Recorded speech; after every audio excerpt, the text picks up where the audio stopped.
We all in it? Huh? Yeah, we're all good. Where's the now. wide angle adapter?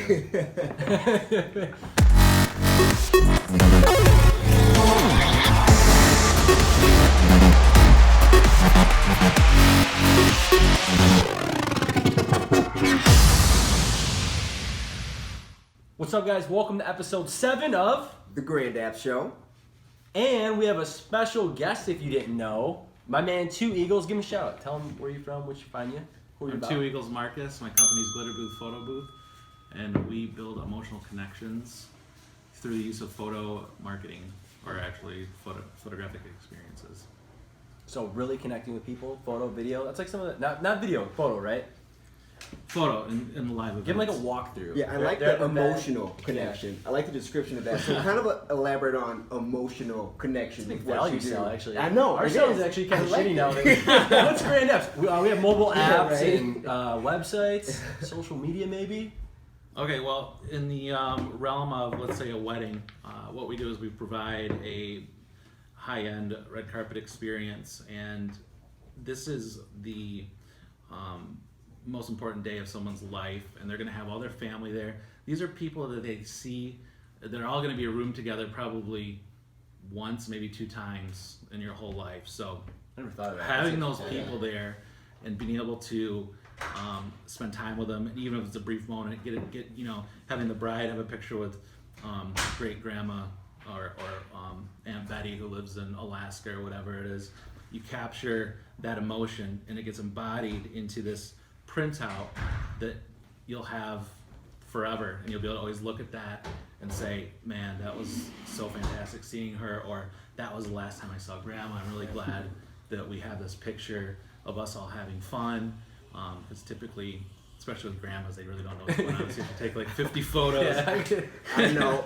Yep, exactly. So, but it also translates into the realm of, let's say, a gala or like a brand experience, and you have, like, for instance, a gala where you have these people that are paying $200 a ticket.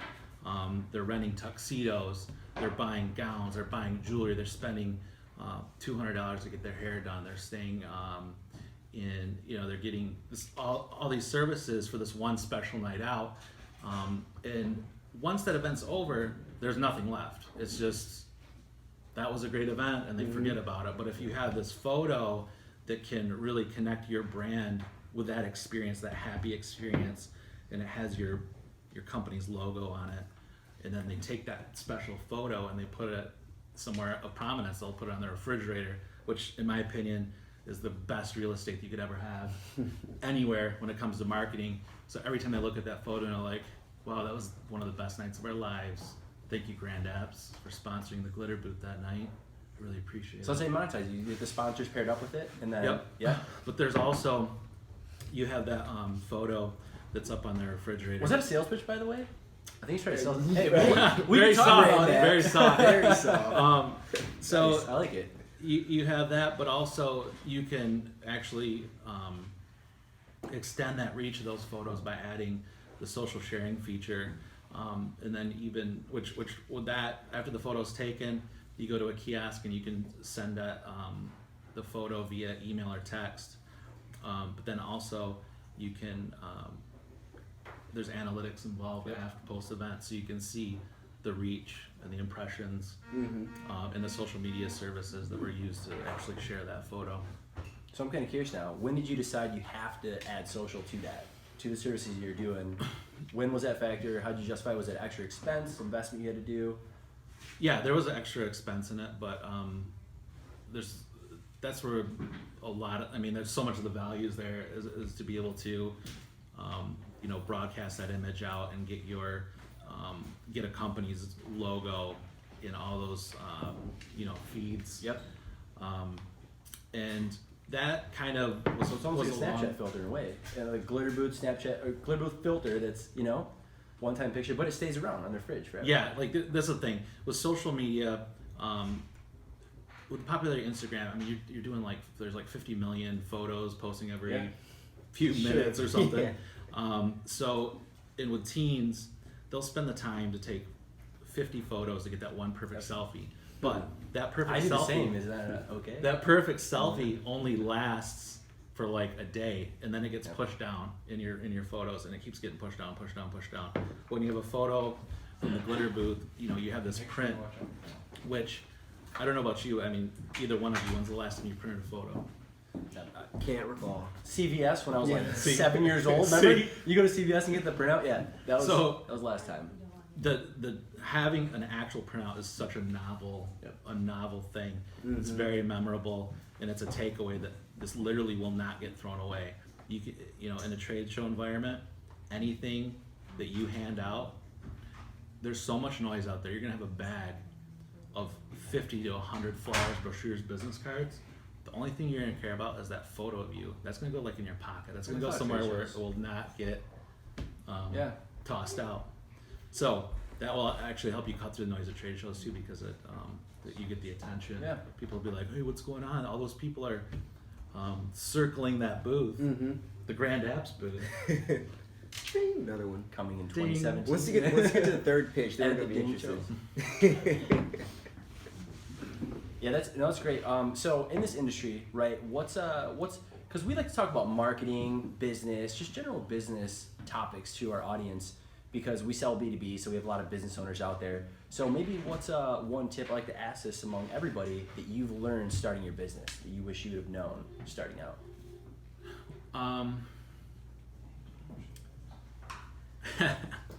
It takes 10 times the amount of the effort to actually get done what you want to get done. You may think it's as easily like this point A to point B, but it's really like point A to point A.1 to point A.2 to point A.3 to A.4 to A.5 and so on until you get to. So it's a long journey. It's a It very can long be. journey. So what you're saying is we can't make tons of recurring revenue from the beach working 4 hours a week? No, well, it can happen. It can but happen if you set it's it not up, but very you have to realistic. get there, Yeah. right? Yeah. How do you stay on track from A to 8.1 to 8.2? Obviously, it's a long journey. Can be difficult. Some are easier than others. So, with your experience, you know, good times and bad times, what do you do to stay on track? Well, in order to handle the dip, which is the point right before you reach basically the tipping point, you have to establish what your why is and what's the driving force to get to that point, whatever it is, whether it's you need financial freedom so you can do whatever you want, or because you need to take care of your parents because whatever's happening there just isn't cutting it, or you want to make sure your kids get through college. I mean, you have to find out what your why is, and then you always focus on your why, because if you don't, it'll be you'll get derailed easily, and you'll just forget. You have to remember what your purpose is for that. What is your why? My why is for my family, and I want to make sure that they have every opportunity that they can have. I want to provide them with experiences to show them that anything is possible in their future, and I don't want them to be just like, this is one way we lived, and we have to live at this level. I want them to show them that you can, break through whatever limits there are. Yeah, I would agree with that. I would say that's probably my why too. Is like just family, general people around you, so you can kind of provide and give back to them. I mean, who doesn't want that, right? That's pretty interesting.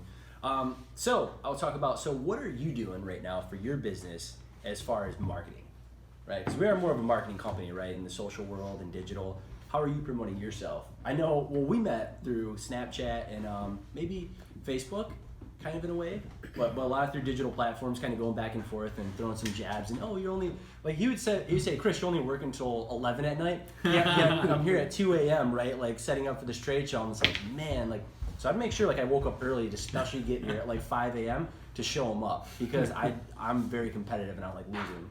But so what are you doing with your brand, right? You have your personal brand that you're doing, especially your name. Yeah. I know we talked at an event at MLive. If you kind of want to explain that a little bit as well, it's a different platform to get that out. And then what else are you doing as well? So the number one problem with any business, I think, is awareness. If nobody knows that you exist, they cannot hire you to do whatever it is that you do best. So creating awareness is the number one challenge, I believe. And the most effective solution to that for me has been the personal relationships I have in this industry. Everybody doesn't have that going for them, so they have to come up with other solutions. But so that basically it boils down to networking. So join your local business organizations.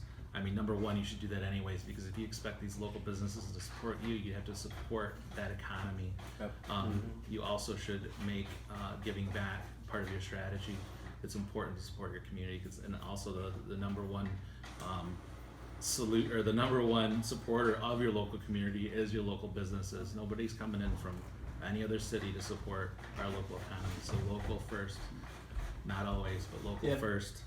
And then other than that, I guess I have a mix of stuff. I have Facebook, different social medias, AdWords, Google AdWords.